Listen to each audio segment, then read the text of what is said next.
Bem-vindo ao podcast Pode ou Não Pode. Eu sou a Tati. Eu sou o Murilo. Esse aqui é um podcast que a gente fez com o intuito de tirar os mitos da nutrição e trazer ela de uma forma muito mais fácil e simplificada. Os episódios vão sair de maneira quinzenal lá no nosso canal do YouTube, @Pode ou Não Pode Podcast.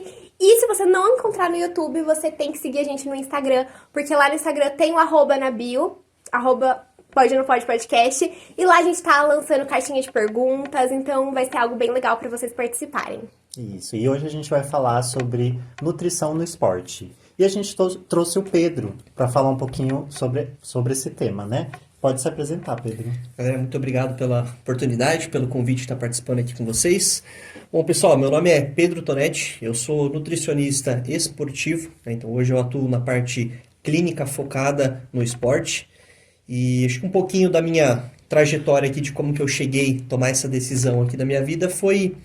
Acho que não foge muito de que muitas pessoas acabam buscando tanto esporte como alimentação para a gente vencer algum medo, alguma frustração, algo nesse sentido. Então, desde pequenininho eu era um carinha muito magrinho e queria poder ganhar um pouco mais de massa muscular.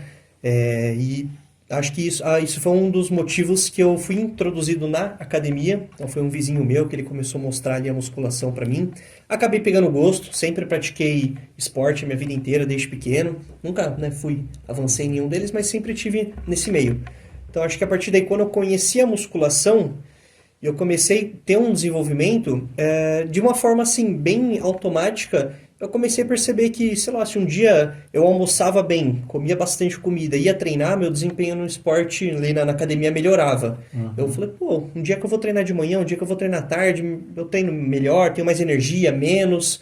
E aí eu acho que eu comecei a entender a importância do alimento para aquilo que eu gostava. Não sabia de nutrição esportiva, não tinha nem ideia que eu ia seguir para essa área, mas eu acho que eu comecei a perceber que isso faz uma grande diferença, né? Então, a partir daí, foi quando comecei realmente a pegar gosto pelo esporte. Então, até mesmo na escola, eu era o garotinho da marmita ali. Então, todo mundo ia pegar um salgadinho, uma Coca-Cola na cantina. E eu tava lá com meu arrozinho, com meu frango. Então, desde pequeno, eu já comecei a ter um pouco desse contato. E achava super natural. Uma coisa que para mim foi bem tranquilo. Nunca foi um esforço e um sofrimento eu bater uma marmita ali no intervalo da escola, né? Então, para mim era legal, era gostoso isso. E aí, quando eu tive que decidir que faculdade que eu ia fazer, eu era muito em dúvida entre a parte de informática, que eu sempre gostei muito, e a nutrição acabou sendo, assim, minha última decisão, sabe? Na hora de assinalar ali foi, vamos para nutrição. E aí que realmente a gente abriu o leque para entender de fato o que é a nutrição, o que a gente pode trabalhar, que até então, para mim, eu só conhecia a nutrição no esporte. Não sabia que existia a parte clínica, hospitalar, enfim, né? Tem um monte de segmentos. Então, acho que começou um pouco daí, como um desejo de ganhar um pouco de massa muscular, que eu era muito magro, e a partir disso, pegando gosto pelo esporte, entendendo que o alimento tem um grande impacto no desempenho que a gente vai ter, acabei pegando gosto e segui aí pela área. Depois que eu entrei na faculdade, tive ali alguns anos assim levando mais a sério na musculação, acabei ficando mais exclusivo nesse esporte. E aí depois de formado, acabei participando também de 2 campeonatos de fisiculturismo. Aí hoje em dia, essa parte esportiva para mim eu gosto bastante de trabalhar com o público que é atleta, mas também a galera que a gente chama de desportista, né? Que tá ali querendo melhorar o desempenho do esporte, mas não necessariamente por algum fim competitivo, só por um objetivo pessoal, né? Então acho que essa foi um pouco do meu início aí com a nutrição, e realmente agora entendi o que dá para ser feito com a nutrição esportiva. Legal. E é legal falar porque ele disse que desde cedo você entendeu que se você comesse melhor ali, você ia ter um desempenho melhor. Isso é muito legal, né? Antes de ter o conhecimento da faculdade, você já tinha essa percepção, né? E acho que isso é muito legal, né? Foi algo muito automático. Que acho que assim, como qualquer criança, ter o docinho presente ali no dia a dia, querer trocar o almoço por um pedaço de chocolate, era uma coisa meio padrão, né? E foi uma troca assim de 0 a 100 muito rápido, de falar assim, não, vou parar de comer besteira e vou começar a comer comida. E aí tudo melhorou, né? Claro. O corpo vai respondendo, né? 100%. Ali naquela época, acho que eu não tinha muito conhecimento, assim, para prestar atenção. Falar, meu sono melhorou, meu intestino melhorou, mas hoje a gente entende que tá 100% interligado isso aí, né? Então, quando a gente pega alguém que tá iniciando, cara, esse é o começo, a base que a gente vai trabalhar. Porque sabe que vai ter um impacto muito importante no objetivo que a pessoa quer, né? Seja emagrecer, seja ganhar massa muscular, melhorar a performance, dependente disso, né? E Pedro, assim, falando um pouco da nutrição esportiva, precisa ser atleta para procurar um nutricionista esportivo? Você pode falar um pouquinho disso? Sim, com certeza. É como eu comentei ali, a nutrição esportiva, ela abrange, acho que qualquer pessoa que queira praticar um esporte, né? Então, vamos entrar um pouco dentro do conceito, assim. A nutrição esportiva nada mais é que uma nutrição como todas as outras, só que a gente quer entender como o nutrir por si só, né? A nutrição por si só, os alimentos, mais a fisiologia, que é o como o nosso corpo funciona, e mais a bioquímica, que é como os processos químicos funcionam.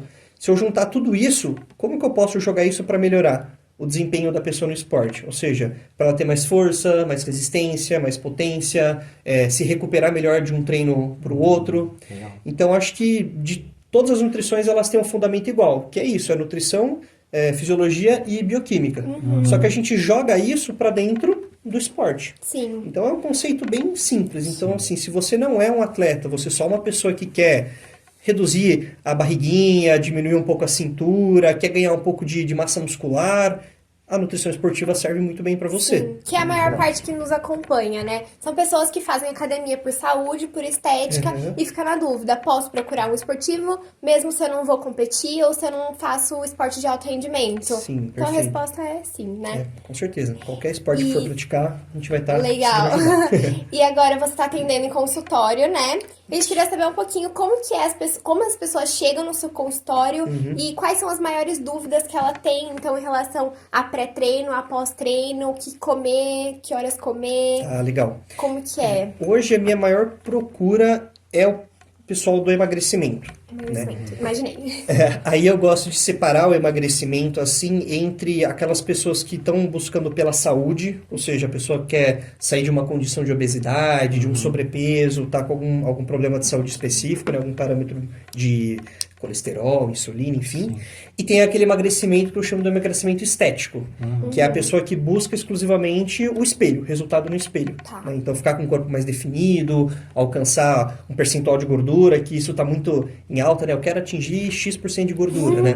Apesar de a gente saber que isso nas avaliações não é uma coisa muito precisa, os números acabam sendo atrativos. Sim. Então, você mede a cintura da pessoa, ela vê que diminuiu, você faz as dobras ali, você vê que ela teve uma redução no percentual de gordura, isso acaba sendo Fica bem como uma atrativo. meta pessoal também, né? Também. Então, hoje o maior público é o público de emagrecimento. Tem o pessoal da hipertrofia e tem o pessoal do desempenho esportivo também, né? Mas o que a gente mais vê, assim, são realmente as pessoas comuns. Então, ela quer ali durante a semana fazer a dietinha dela, saber o que ela pode comer, talvez as quantidades que ela precisa comer, mas chegou ali sexta-feira, já quer à noite comer alguma coisinha com a família, sábado também Tomar sair. uma cervejinha. Exato, domingo às vezes aquele almoço de família, então assim, é o padrão, churrasquinho, macarronada, eu acho que esse vamos colocar ali 80%, digamos assim, do público. Entendi. Então é um pessoal que é bem legal trabalhar porque eles estão muito aptos a aprender.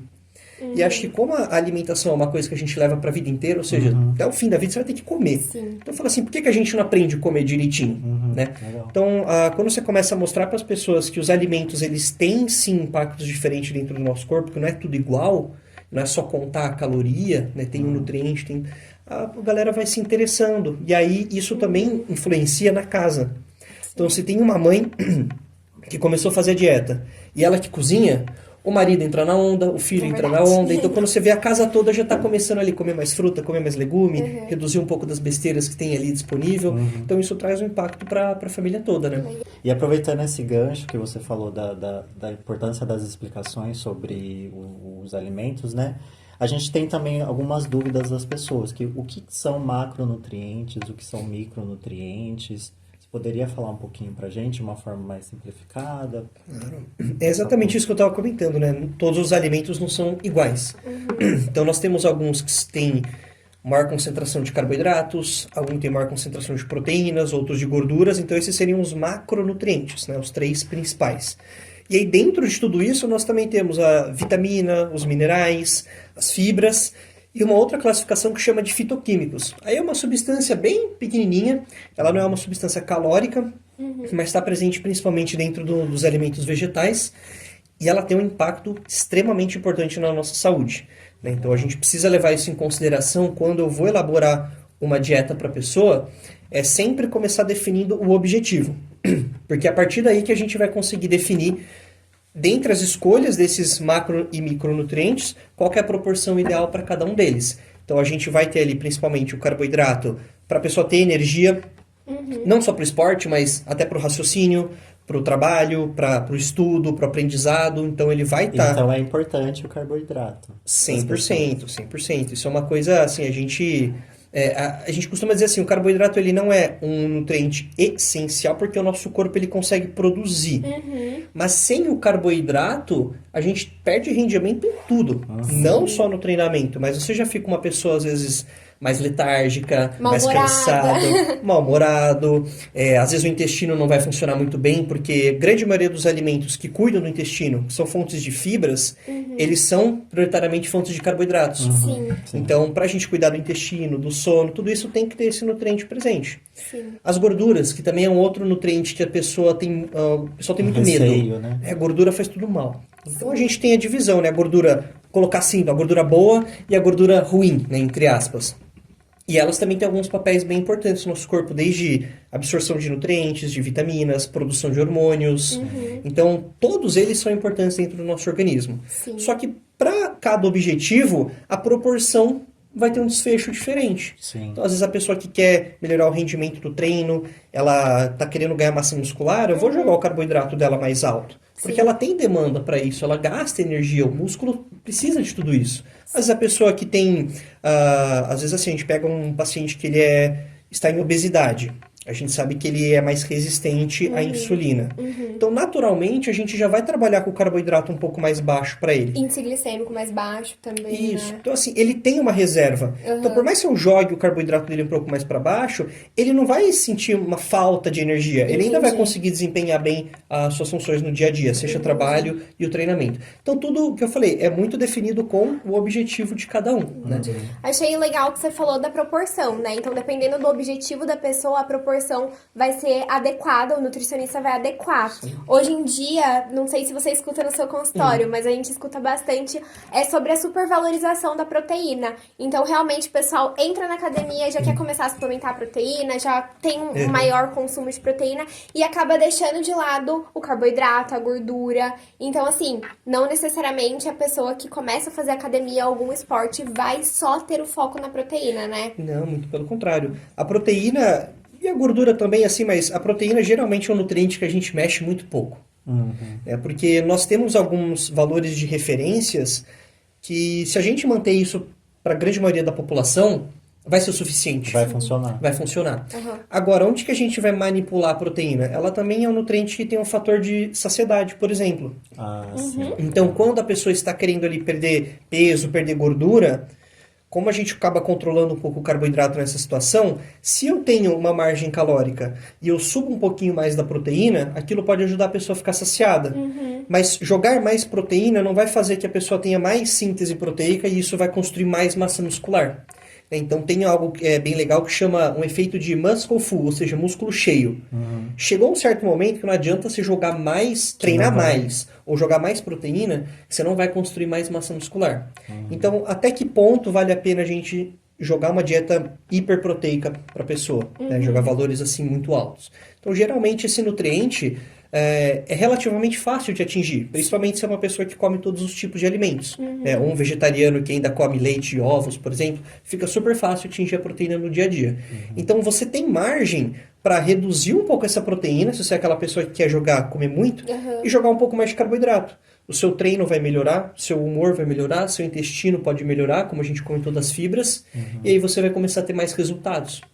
Então é normal a gente perceber que o pessoal tem esse hábito de consumir muita proteína, mas na grande maioria das vezes é desnecessário. tá? Principalmente se alguém ainda tem algum problema renal, no caso. Aí sim, Correto. tem que ter um controle ainda maior, né? E eu acho que as pessoas esquecem também que a proteína ela pode exercer a função também da energia, né? Então, se você Sim. quer dar a estrutura do músculo, se você não consome o carboidrato, ela vai entrar nisso, aí você vai perder ela também, né? Exato. Então, uma dos objetivos da a gente colocar, às vezes, uma dieta hiperproteica é para proteger um pouco a massa muscular. Exato. Porque o nosso corpo, ele nunca vai ficar sem o açúcar sanguíneo dele, né? Que é o carboidrato.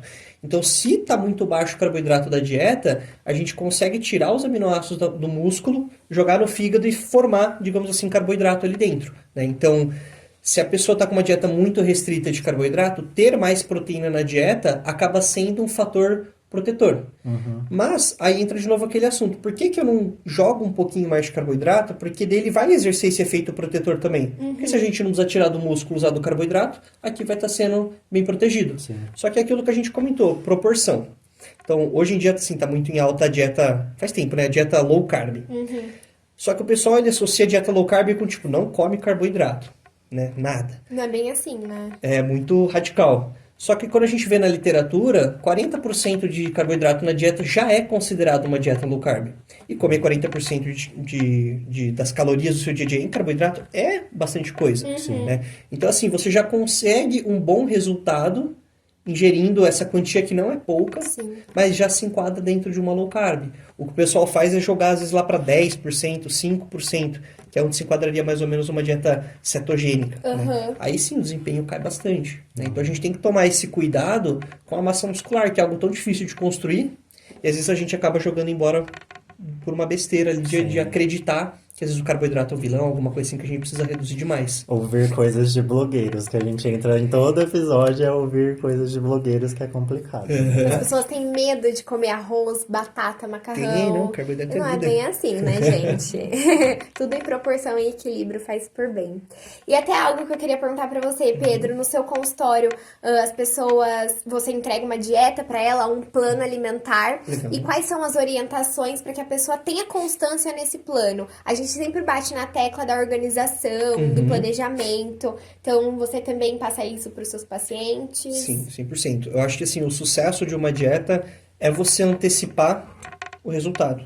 Então, quando você planeja a sua alimentação, você consegue, por exemplo, ter todos os alimentos disponíveis do que você vai comer na semana em casa. Você consegue ter uma rotina de horários para se alimentar. Então, para o nosso corpo, ele gosta muito de ter rotina, saber certinho quando que vai receber aquele nutriente, por exemplo. Então, você não fica na mão de, por exemplo, vou fazer a refeição e acabou aquele meu alimento. Aí a chance da pessoa ir no mercado comprar é muito baixa. E aí o que ela vai fazer? Vou ver o que eu tenho em casa para comer. Geralmente o que a gente tem disponível em casa vai ser muita tranqueira. Ou delivery. Tá muito fácil ali. Então com esse planejamento você antecipa. Poxa, se eu tenho uma dieta em mãos, eu sei que eu consumo X quantidade de cada alimento e eu tenho essas variedades e essas substituições. Então quando você vai no mercado, fica muito mais fácil. Você já sabe, pô, minha dieta tem tudo isso. Mas eu posso trocar, às vezes, o arroz por esse pãozinho, o arroz por uma batata. Então, pô, deixa eu lá comprar um pouco desses outros alimentos também. Legal. Então, você antecipa algum imprevisto, que é uma coisa que vai existir em todas as dietas. Não tem como a gente ficar 100% dentro. Eu costumo falar pro pessoal que é o seguinte, fugir da dieta não é o problema. O problema é quando você não retoma.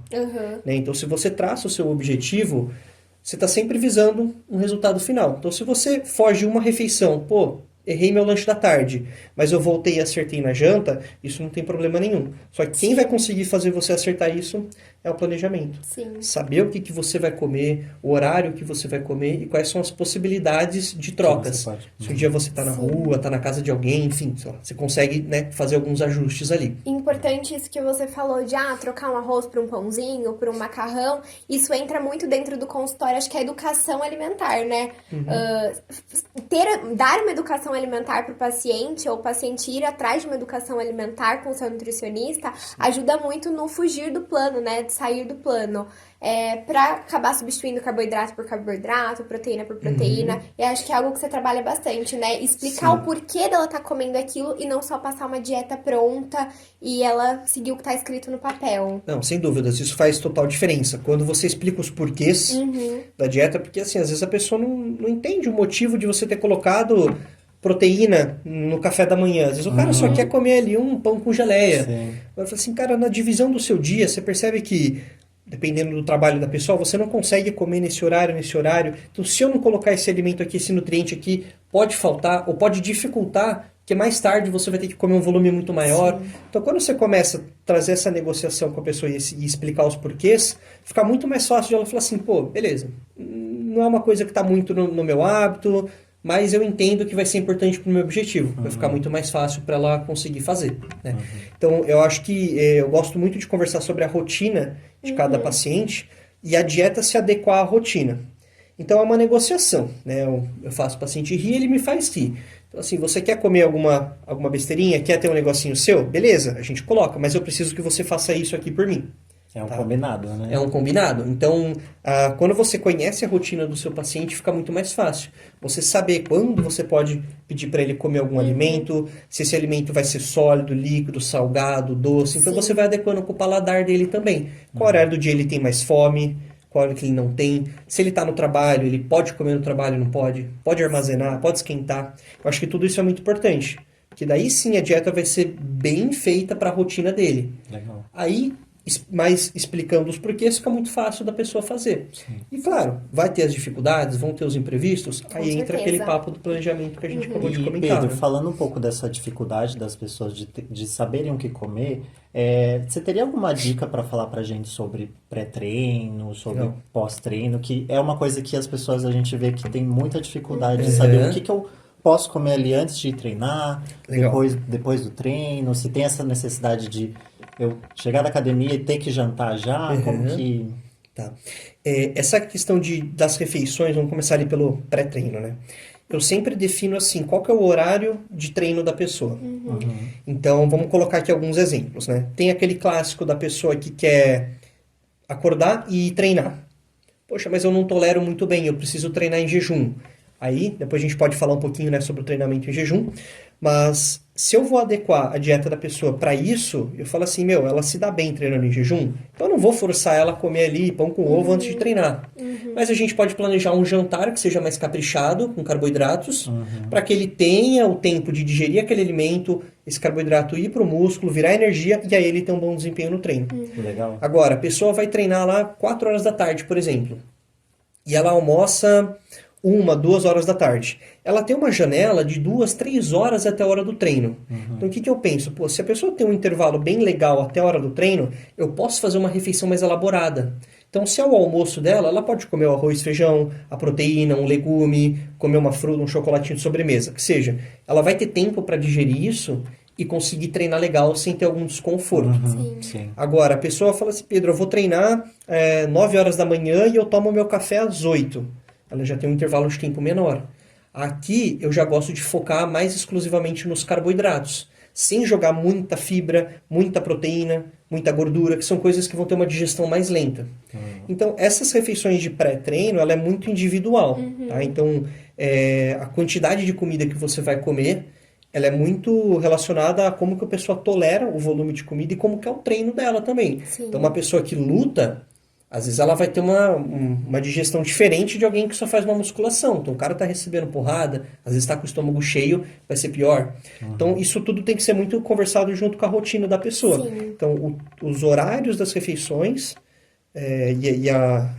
e o tamanho da refeição, o volume da refeição, vai ser de acordo com a hora que a pessoa vai treinar. Tá? E o pós-treino é a mesma coisa. Se você é uma pessoa que chega morrendo de fome em casa, nada a ver, come. Se você é uma pessoa que não tem fome, que o treino te deixou um pouco enjoado, né, ficou sem fome chegar em casa, pode esperar ali 2, 3 horas tranquilamente. Tá? Eu só faço um alerta pro pessoal, às vezes, que treina muito à noite. Então, por exemplo, o cara chegou ali 10 horas da noite na academia. Não vá dormir sem fazer pelo menos a ingestão de uma proteína. Então, Pedro, eu cheguei do treino sem fome, mas, cara, eu preciso dormir 11 horas, porque 5 horas da manhã eu tô acordado de novo. Então, eu não vou falar pro cara ir comer 1 hora da manhã, esperar. Sim. Então, o que a gente pode fazer ali? Fazer uma utilização de algum suplemento, uma proteína em pó. Às vezes, se a pessoa tolera bem, pode fazer uma vitamina, então uma refeição líquida que vai descer mais legal. Mas não fiquem sem a ingestão de uma proteína, principalmente quando você vai ter uma janela muito grande para se alimentar, que seria só o próximo café da manhã. Né? Então, isso tudo acaba sendo bem discutido com os pacientes em consulta. Agora, se você treinou ali meio-dia, vai querer comer 3, 4 horas da tarde, não tem problema. Depois você vai ter mais uma refeição ainda à noite. Então, isso tudo pode respeitar muito o apetite da pessoa e como que ela tá, assim, quando ela chega do treino. A importância aí de uma dieta personalizada, né? Varia muito de pessoa para pessoa. Sim, sim. E aí, Pedro, você entrou um pouco na questão do whey, né? Que você falou, se ele chegar muito tarde, para ele tomar um whey ali. O que você acha da questão dos suplementos, né? O whey, creatina, BCA. Legal. O que você pode falar um pouquinho pra gente? Ó, eu gosto de trabalhar com... fazer a conta de cabeça, que são 4 ou 5 suplementos, né? Que eu acho que, assim, eles têm um respaldo científico mais aprofundado, tem muito estudo em cima, e a gente percebe que, de fato, eles são eficazes. Então, eu gosto de trabalhar tanto com whey protein, com a creatina, com uma cafeína, uma beta-alanina, também para algum pessoal mais do endurance. Basicamente, esses 4 são os principais. E, às vezes, a gente introduz, dependendo da necessidade da pessoa, um multivitamínico, às vezes algum ômega 3, que também é um suplemento aí que está super valorizado, mas ele tem, sim, suas aplicações. Mas, sim, pensando no esporte, whey, creatina, cafeína e beta-alanina. Então, cada um deles vai ter a sua função, né? Então, de forma rápida aqui, o whey nada mais é que seria pegar um peito de frango, transformar ele em pó, então é a proteína ali por si. Então, nada mais é que uma forma de você atingir a quantidade proteica do seu dia, seja porque você não consegue comer, ou por essa questão do horário, né? Então, não vou chegar da academia e comer um pratão de carne aqui, mas eu posso fazer ingestão da proteína em pó. Então, é mais para atingir proteína do dia, tá? Então, não é necessário, se você treina, obrigatoriamente tomar whey, tá? Vai depender se você consegue comer a proteína do seu dia a dia, se tem essa digestibilidade, senão a gente introduz um suplemento, tá? Aí, eu acho que é muito importante deixar claro isso, né? Que não é porque você entrou na academia ou tá começando já que você tem que tomar. Calma. Sim, né? de um contexto geral, né? Ó, todos os suplementos são dispensáveis. Todos. Porque se tá num suplemento é porque existe no alimento aquilo antes. Né? Então todos são dispensáveis. Agora, eles vão ajudar? Vão. São práticos, às vezes eles podem melhorar seu desempenho. É um atalho, né? É um atalho. Então, por exemplo, a creatina, ela vai melhorar a força da pessoa, a força muscular, ela aumenta a disponibilidade de energia rápida dentro do músculo da pessoa. Então, sim, ela está num processo de ter que melhorar as cargas, melhorar a força, a potência dela, ou é uma pessoa que tem, por exemplo, uma prova de 100 metros rasos, 50 metros rasos, que tem exercícios muito explosivos, a creatina vai ajudar muito essa pessoa. Eu acho legal falar que o suplemento, de forma geral, creatina, whey, enfim, ele é a cerejinha do bolo, né? Você tem que fazer um contexto geral bom, se alimentar bem, dormir bem, tomar bastante água, para depois sim suplementar, para realmente aumentar o seu rendimento, aumentar o seu trabalho. Não é entrar na academia, você já não faz o básico e sair aí suplementando por conta, né? Tem, totalmente dispensável. E aí, continuando assim, então, tem a cafeína, que ela acaba sendo bem legal também pelo fator estimulante. Então, algumas pessoas usam a cafeína como um termogênico, mas ela tem um efeito baixo do aumento do gasto calórico. Ali a gente tem estudos que avaliam de 50, 100, 120 calorias que você vai aumentar de gasto. Se você come uma banana, você já atinge essa caloria, né? Então, mas tem sim algumas pessoas que usam pelo efeito termogênico, outras usam pelo efeito estimulante. Então, aumento de foco, concentração. Então, isso pode ser uma ferramenta bem interessante para você melhorar o seu desempenho no treino. Né? Só também um parênteses aqui para o pessoal, não fazer um consumo da cafeína após ali 2, 4 horas da tarde, porque isso vai prejudicar o seu sono. Tem aquela pessoa que, eu tomo café, mas eu consigo dormir. Perfeito, mas a cafeína está agindo, então a qualidade do seu sono vai ser prejudicada. Né? Mas, e sim, consome ela pela manhã, ela tem um efeito de até 8 horas. Então, se você vai tomar 8 horas da manhã e vai treinar 4 horas da tarde, você ainda consegue tirar um pouco de proveito dela. Né? Ou até mesmo algumas pessoas que têm uma rotina muito sedentária. Se você consegue fazer ela se movimentar um pouquinho mais, então tem alguns casos assim, de pacientes que fazem o uso da cafeína e eles se movimentam um pouquinho mais, a perna fica mais agitadinha, o braço agita um pouco mais. Parece besteira, mas aumentar a sua movimentação no dia aumenta seu gasto calórico. Então, se eu consigo fazer a pessoa gastar mais calorias, eu consigo manter mais alimento da dieta. Legal. Então, assim, a forma que a gente vai usar, cara, é muito individualizado. Individual, vai de pessoa pra pessoa, se ela se sente bem 100%. também, né? Também usando. tem disponibilidade Sim, eu financeira. com cafeína não me dou tão bem, assim, Uhum. eu fico com taquicardia, não, é algo pra mim que não dá certo. Então, Pedro, falando um pouco dos suplementos, né? Você saberia dar uma dica para o pessoal de como escolher, né? Como olhar o rótulo desse suplemento, como escolher o melhor, né? A diferença de whey protein com hipercalórico, né? Para as pessoas, porque acho que elas têm muita dúvida sobre isso. Eu acho que assim, a primeira recomendação que eu dou é comprem no site do fabricante. Eu acho que essa é a forma de você acabar não caindo em algum golpe. Tudo que a gente compra em marketplace fica sujeito a não ser o produto original ali, né? Agora, com a escolha do whey, bem legal você ter comentado isso, porque a gente tem diferentes tipos de whey, né? Então, concentrado, isolado e hidrolisado. O hidrolisado a gente usa em pouquíssimos casos. Então, vamos falar mais do concentrado e isolado, que eles são os principais. Eles vão ter uma diferença principalmente para o público, né? Então, a diferença proteica e de carboidrato deles é muito pequena. Eles têm uma diferença de custo por conta do processamento. Então, se você é uma pessoa que tem um pouco de intolerância com a lactose, ou você é uma pessoa, por exemplo, diabética, você pode se dar melhor com o whey isolado. Hoje nós temos também as proteínas vegetais, né? Então, também é uma boa alternativa. Então, tem proteína da soja, da ervilha, do arroz. Vão ter uma ótima qualidade proteica, mas não vão ter essa questão da lactose. Então, pode cair bem, tanto para o público vegetariano ou quem tem essa intolerância. Agora, um atento, assim, na hora que você for escolher seu whey protein, é a gente olhar principalmente a porcentagem de proteína. Então, assim, quando você vai pegar um rótulo de um produto, ele tem ali porção. Então, tem alguns wheys que tem ali, porção, 30 gramas. Aí você vai ver a proteína, 24 gramas de proteína. Esse é um whey que tem aproximadamente 80% de proteína na composição. Eu acho que é um ótimo whey. Eu gosto de recomendar wheys que tem essa porcentagem dali para cima. Agora, tem produtos que vão ter ali a porção 60 gramas, só que na proteína tem 30. Aí o que a pessoa fala? Esse aqui tem mais proteína, esse tem 24, esse tem 30. Só que ele não se atentou Vai usar mais do produto, né? à proporção. Então, assim, se tem 60 gramas ali e só tem 30 de proteína, o que é o resto? Carboidrato. Provavelmente mais carboidrato, e é um carboidrato mais simples, uma autodestrina, ou então, assim, digamos assim, um açúcar, né, refinado. Sim. Então, isso é uma atenção. Normalmente, esses wheys, eles vão ter um custo mais barato. Então, o cara fala, pô, achei uma promoção incrível aqui. Só que você vai ver ali a porção e a dose, não acaba compensando. Sim. Né? Porque a pessoa vai ter um acréscimo calórico, um acréscimo de açúcares ali que não tem necessidade. Então, se atentem bem à questão de porção e a dose que vai ter ali. Faz uma continha rápido, tenta buscar algo entre 79% e 80% de proteína para cima. A grande maioria dos wheys, eles têm uma tabela atrás que chama aminograma, que ele descreve todos os aminoácidos que aquele whey tem. Tem um em particular que é a leucina.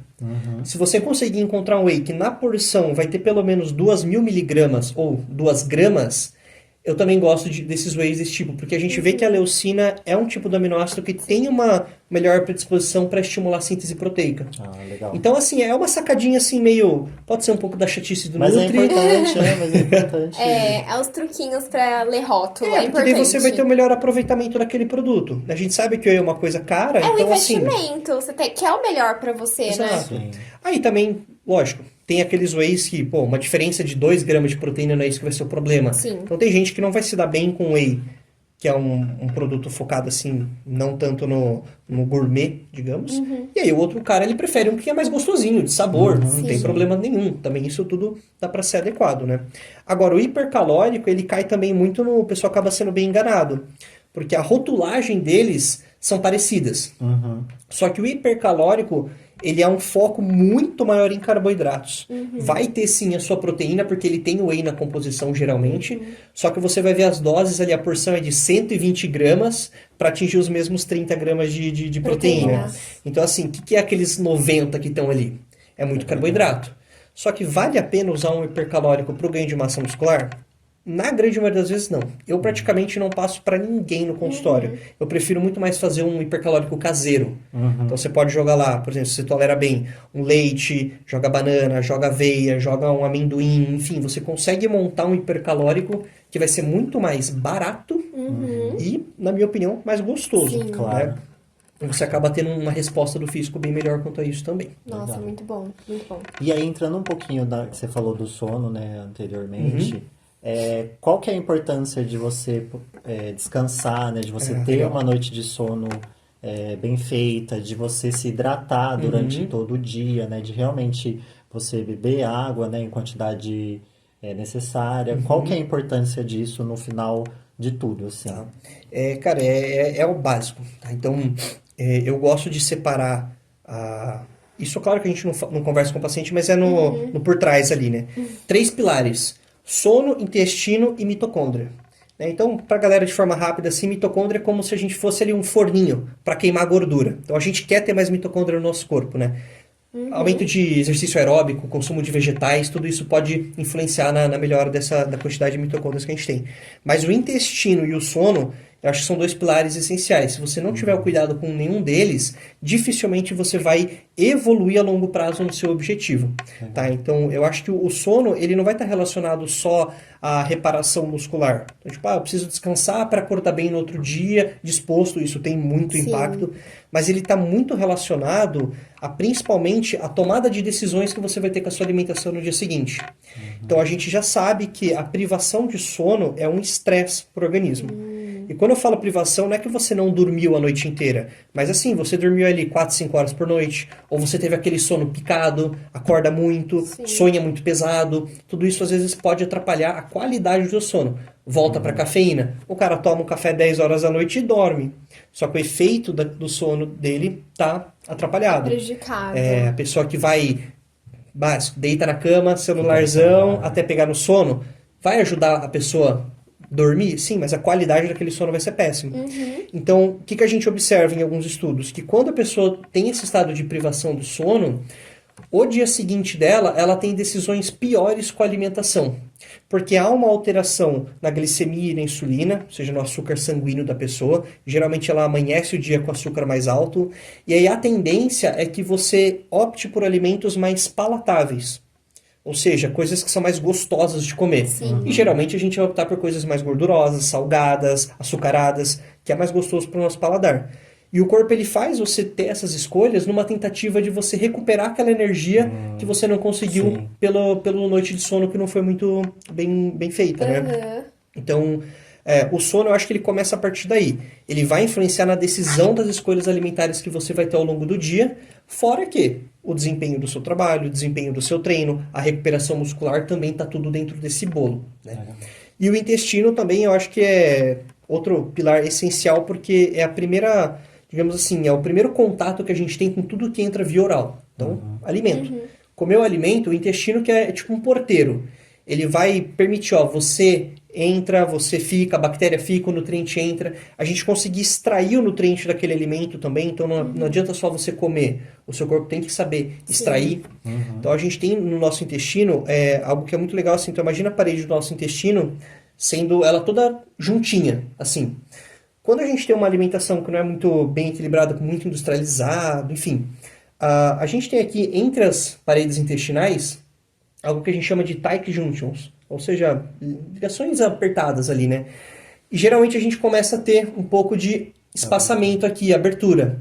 E aqui dá margem para passar pedaços de alimentos, passar bactérias, passar substâncias que a gente não deseja. E isso, quando cai na corrente sanguínea, começa a desencadear um processo inflamatório. Então, se a gente não cuida do nosso intestino, você também está expondo o seu corpo a muito mais bactérias, vírus, patógenos em si, né? Então a gente tem o intestino não só como uma questão de ir para o banheiro, que também é super importante, mas como que vai estar a defesa do nosso organismo, como que vai estar a extração daqueles nutrientes. Então a gente percebe que tem muitas doenças que elas se iniciam por alguma doença intestinal. Por exemplo, a doença celíaca, a gente vê a intolerância à lactose, muito disso está relacionado com a saúde intestinal em si, e não propriamente pelo consumo daquele alimento, né? Então, é a base. Por isso que eu gosto muito de explicar, né, para os pacientes os porquês que a gente conversou no começo.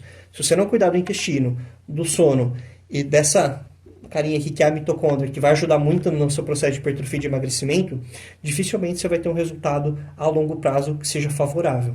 Tá? Então, para mim, esses são os pilares aí que eu considero da nutrição. Nossa, muito muito bom. legal. Muito bom. E adorei a nossa conversa. Tá chegando no fim. E a gente tem o nosso quadro, Pedro, que chama O que tem na sua geladeira. Legal. Que pode ser geladeira, armário, né, o que for. Que é ou um alimento ou uma receita, algo que assim, não pode faltar no seu dia a dia, que você é indispensável para você. Tá. Tem, ó, a gente dá para separar no que é dispensável acho que para saúde e acho aquilo para adesão. Né? Então tem os dois. Eu gosto muito de, sempre que a gente for pensar para saúde, aquele básico de grãos integrais, que é principalmente por conta das fibras, que elas vão ajudar a controlar a saciedade, saúde intestinal, um monte de coisa. E também quando a gente vai pensar assim, a parte vegetal, que eu acho que também é outro elemento muito importante. Então, se eu for colocar assim, tiver que escolher um alimento, eu curto muito feijão, que eu acho que ele faz um papel muito importante nesse sentido, que ele tem tanto proteína, tem o carboidrato, tem as fibras que são excelentes, é um alimento que traz bastante saciedade. Eu acho que é um grão ali, uma leguminosa muito boa. Então, se for ter que escolher um alimento, acho que eu escolheria o feijão. É coringa. Legal. É um coringa pra mim. De fruta, vamos colocar assim, eu particularmente gosto muito de mamão.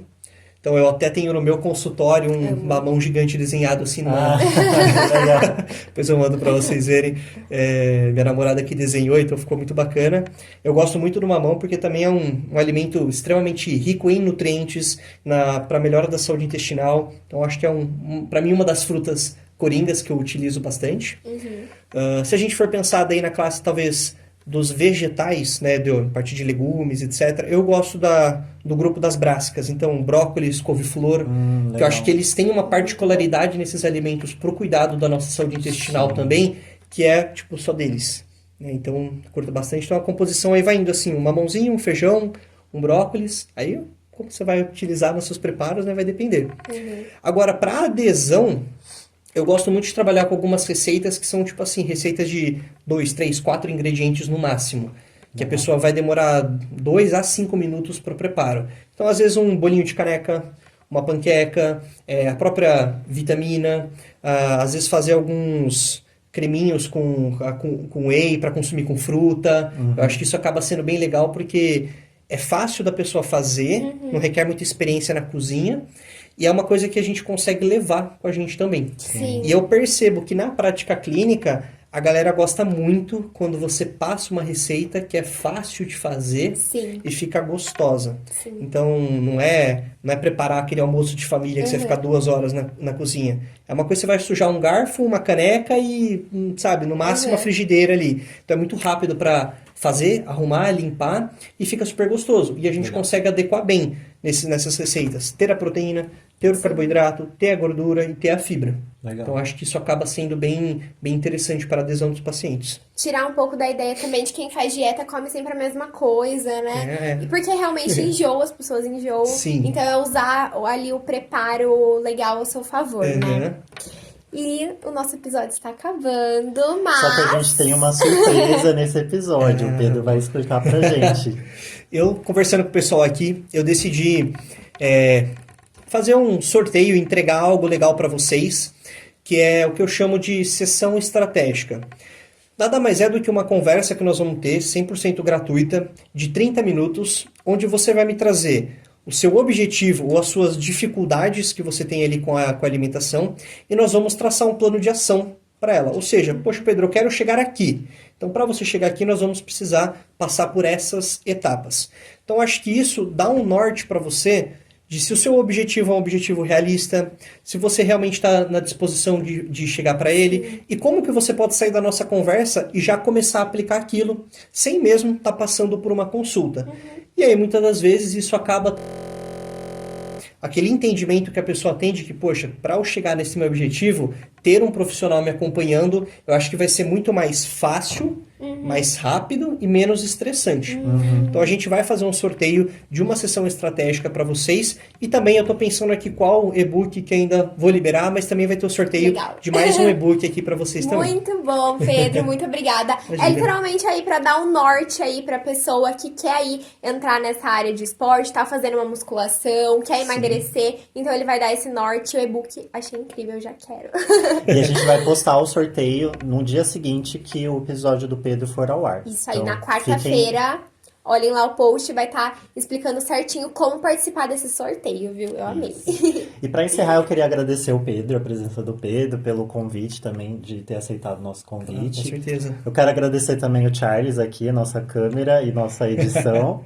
Agradecer a produção da Andrea, a Júlia que está aqui dando apoio. E hoje a gente tem a presença ilustre da Marina, que é a nossa preceptora. Muito obrigado também pela presença. E a gente vai ficando por aqui. Tchau, Quer tchau, falar pessoal. seu Ai, Instagram? Boa. Vai de novo, Eu terminar. sempre esqueço. Calma, de onde que eu começo? E a presença da Marina, Então vamos lá, 1, 2, 3. E agradecer a presença ilustre da nossa preceptora, da Marina. Muito obrigado pela presença. E o Pedro, você quer deixar seu Instagram, Pedro, para Claro. finalizar? Bom, para quem quiser acompanhar um pouquinho mais sobre essa rotina da nutrição esportiva, no meu Instagram eu falo muito sobre coisas práticas do dia a dia. Trocas, aquela coisinha bem simplificada mesmo, né? Então, para quem quiser acompanhar lá, trocar uma ideia, participar das caixinhas de perguntas também, @NutriPedroTonetti. Fica bem fácil de encontrar lá. E, pô, eu sempre tô sobre mitos, verdades, essas coisas do dia a dia, que o pessoal tem bastante dúvida. Tô sempre abrindo caixinha de perguntas também pra gente estar batendo um papo. Quem sabe você vira ali um próximo conteúdo do meu Instagram também com a sua pergunta. Muito bom. Legal. Seguem aí o Pedro e acompanhem a gente, @Pode ou Não Pode Podcast. A gente tá sempre lançando caixinha de perguntas lá, então participem, que a sua pergunta pode estar aqui no nosso próximo episódio, né, Murilo? Isso aí. Muito obrigado, pessoal. Tchau, tchau. Tchau! Valeu, galera.